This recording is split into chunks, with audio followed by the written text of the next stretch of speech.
Hello, friends. In recent weeks, I have spoken a little bit about some of the yamas, or the restraints of the yoga science.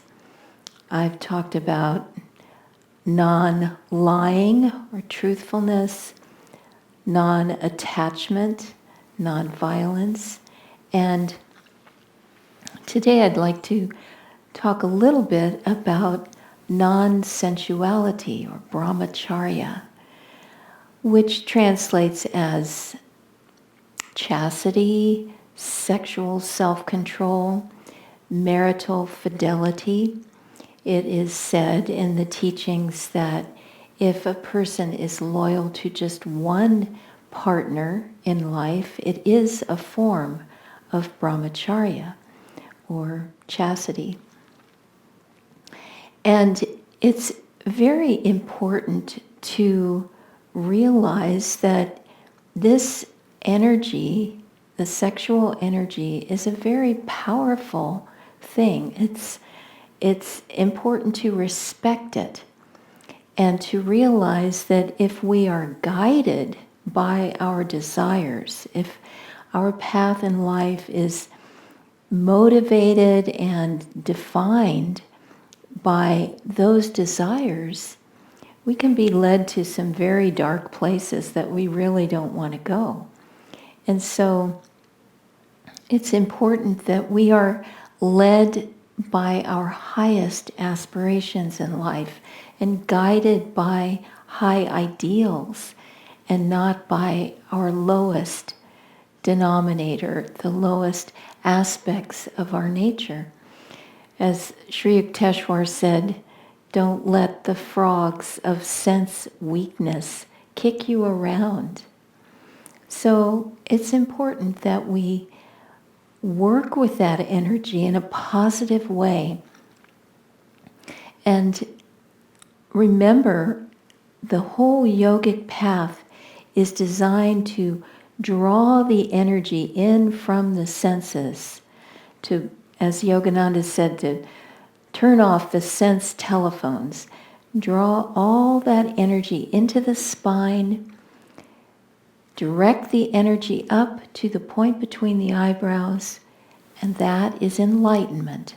That's why it's often said that the road to God realization is only 3 feet long, the length of the spine.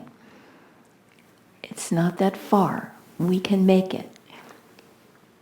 But it's very important when we're dealing with the sexual, physical energy to keep a good physical diet and a good mental diet.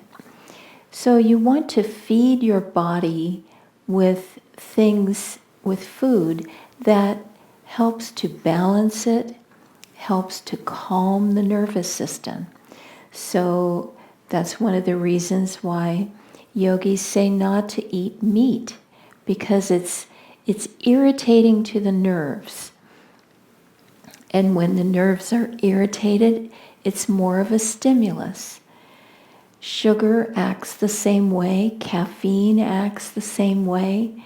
We need to avoid heavy spices if we're trying to create calmness and peace and tranquility in the body and not be subject to difficulties in any aspect of our lives. The mental diet is very important too. We need to be conscious of the kind of music, the kind of media, the kind of movies and reading material that we allow into our minds.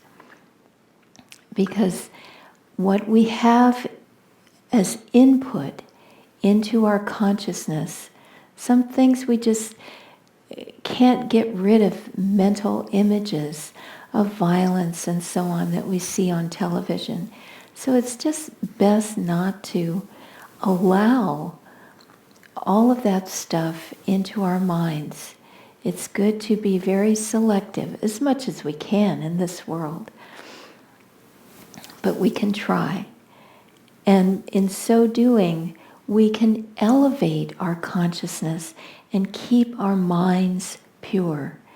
There's a beautiful letter that St. Paul wrote to the Corinthians, and I can't quote it exactly, but the passage that I'm thinking of, he says, keep your mind on noble thoughts. Think about that which is pure and good and kind and admirable and excellent. Think about those things. Don't allow your mind to drop in energy, in consciousness. Keep your mind always elevated. And further, it helps in thinking of self-control in this way to live less in the senses.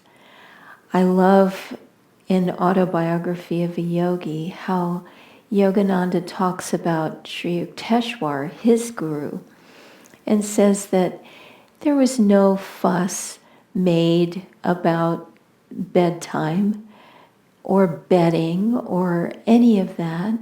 Sri Yukteswar would just stretch out on the floor and go to sleep when it was time to go to sleep. Imagine what freedom that is, not to have to fuss with the bed and the mattress and the sheets and the pillows that have to be just right. We can be like the fairy tale with the princess and the pea. The little hard round pea could be felt by the delicate little princess even if there were 30 mattresses between her and it.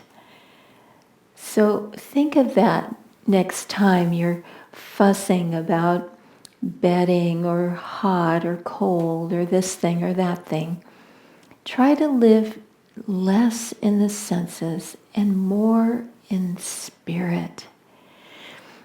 That's why yogis often meditate on burning sands or up to their neck in icy rivers to try to break that attachment, that cord that binds our consciousness to the body.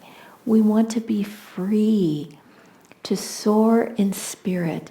And the more that we are attached to sexuality, to possessions, to food, to people, to having things just so in our lives, the less happy we will be.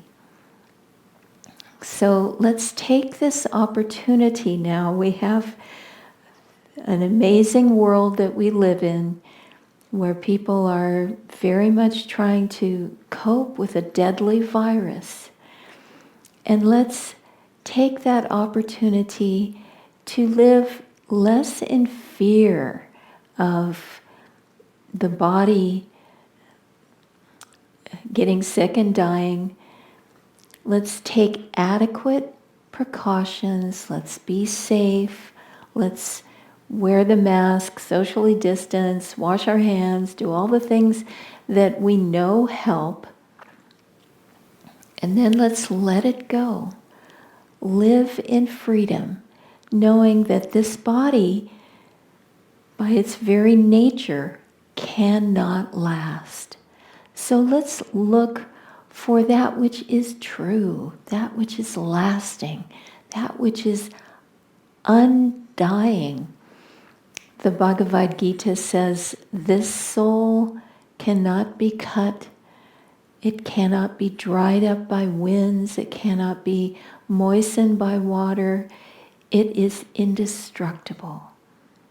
That's what we need to identify with, our soul nature.